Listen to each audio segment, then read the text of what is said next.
Hello! In this video I will show you how to enable Google Assistant to work on lock screen on REALME GT7.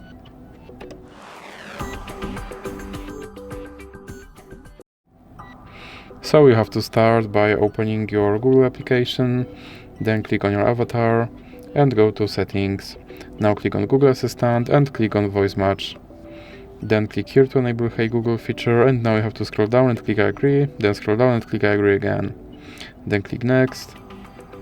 And now click on Retrain Voice Match Model. Hey Google, help me write a thank you note. Hey Google, what's the weather tomorrow?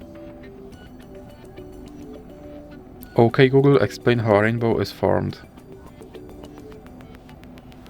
Okay Google, set a timer for 5 minutes. Then click Next, and now you have to go back and click on lock screen. Then click Yes, I'm in, and make sure that this first option stays on. And now go back and go back again and click on Gemini. Then you have to scroll down and click Continue, and scroll down and click Use Gemini. And now let's check if my Google Assistant will work on lock screen. Okay Google. And as you can see, my Google Assistant works on lock screen. So that's it for this video. If you liked it, please remember to leave a like and subscribe.